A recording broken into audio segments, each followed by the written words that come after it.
এটা শ্রমিকের দাবি, গাড়ি চালকের দাবি, সবাই দাবি। এই দাবিটা যাতে আপনারা না করে আপনারা অতি শীঘ্রে আমাদেরকে কোনো একটা আশ্বাস দেন। আমরা যেহেতু আপনাদের কথা শুনে আমরা মন শান্তি পাই। মানুষকে ঐক্যবদ্ধভাবে অংশগ্রহণ করার জন্য বাংলাদেশের বাণিজ্যিক রাজধানীর মহাসড়ক, এই মহাসড়কে আপনারা জানেন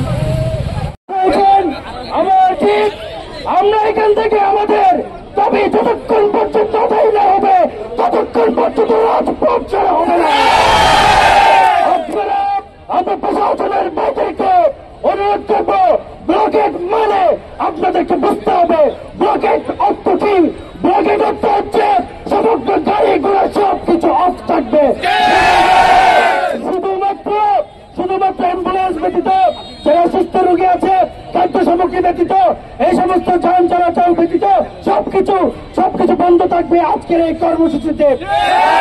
নয়, এটা সর্বোচ্চ এই এলাকার দক্ষিণ চট্টগ্রামের জনগণের দাবি নিয়ে